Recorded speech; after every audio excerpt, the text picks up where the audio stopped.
Hello दोस्तों, story line wise channel में आपका स्वागत है।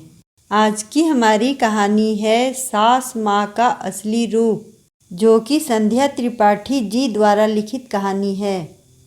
तो ये है सासू माँ का असली रूप, और सामने से तो बड़ी प्यारी बनती हैं। मोबाइल पर ऑडियो क्लिप सुनते हुए स्वरा ने मन ही मन बुदबुदाया। वो पूरा सुन भी नहीं पाई थी कि सामने शिशिर को देखते ही हड़बड़ाकर मोबाइल बंद करना चाहा। अरे ये तो मम्मी की आवाज़ है, ज़ोर ज़ोर से किस पर गुस्सा उतार रही हैं, देखूं तो, कहकर शिशिर स्वरा से मोबाइल लेकर देखना चाहा। अरे वो कुछ नहीं, अपनी घबराहट को छिपाते हुए दिखावटी विश्वास भरे लहजे में स्वरा ने बात टालने की कोशिश की।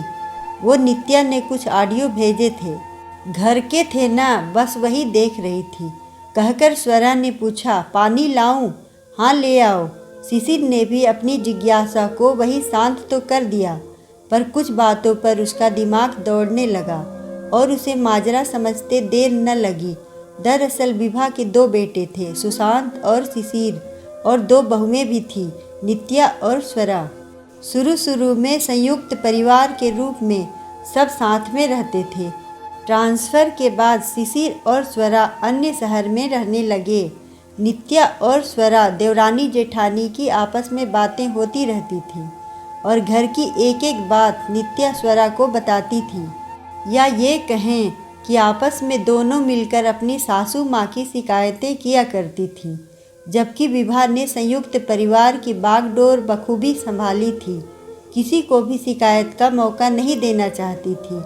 घर की खुशी और एकता के लिए हर संभव प्रयास करती थी, जो शायद उस समय बहुओं को पसंद नहीं आ रहा था। हालांकि कई बातों में स्वरा और नित्या में भी मतभेद होते थे, पर सासू माँ की चुगली करनी होती तो दोनों की खूब तालमेल जम जाती थी।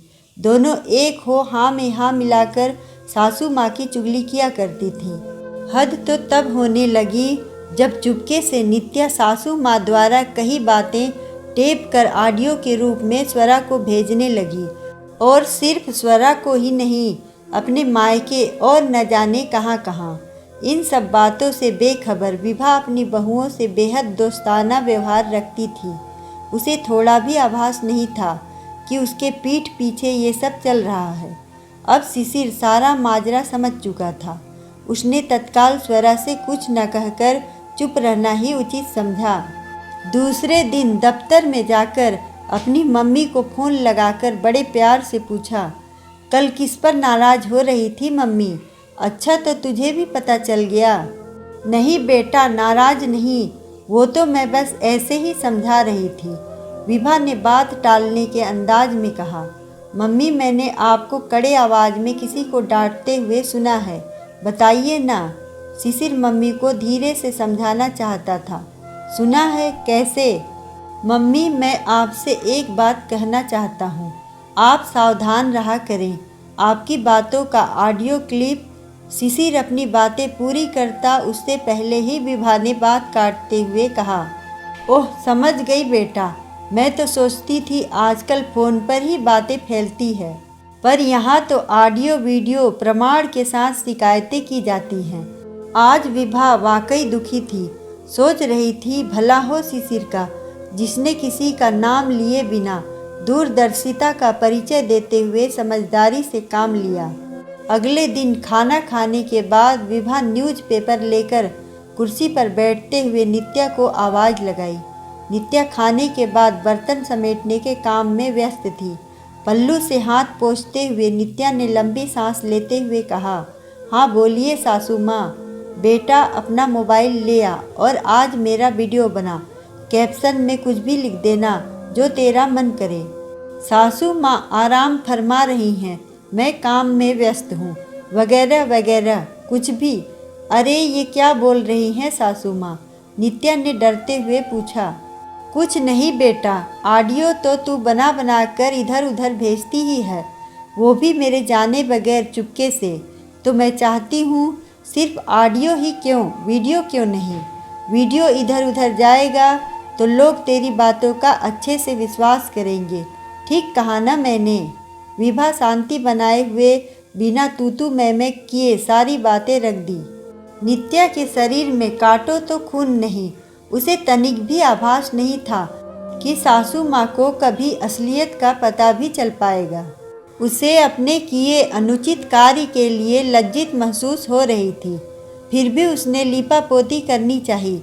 अरे नहीं मम्मी, वो तो बस कर बहू। अब विभा की आवाज़ में थोड़ी सख्ती थी। घर को जोड़ कर रखने के पीछे मेरे प्रयास को तुम लोगों ने अन्यथा लिया।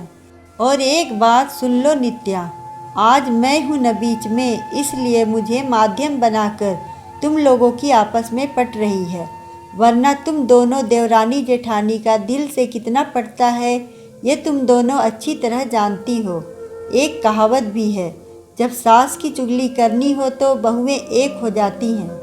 खैर, इससे मुझे कोई फर्क नहीं पड़ता नित्या, तुम कितना भी लोगों को मेरे बारे में कहते फिरो, मेरा खुद का भी वजूद है। अपने बनाए हुए स्वभाव के रिश्ते की अहमियता है।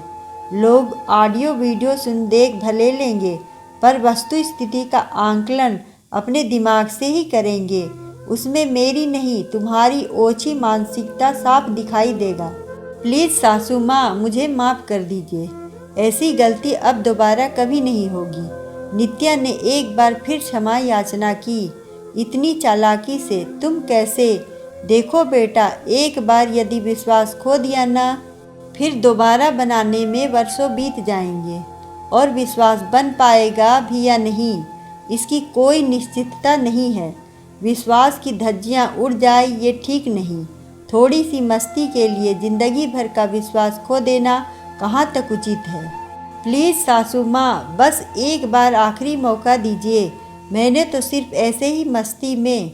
नित्या आगे कुछ कहती, बात काटकर विभा ने ही कहा, अरे बेटा, मेरा दिल इतना भी छोटा नहीं कि मैं तुझे माफ़ ना कर सकूं। तेरे चेहरे पर पश्चाताप व शर्म साफ दिखाई दे रहा है।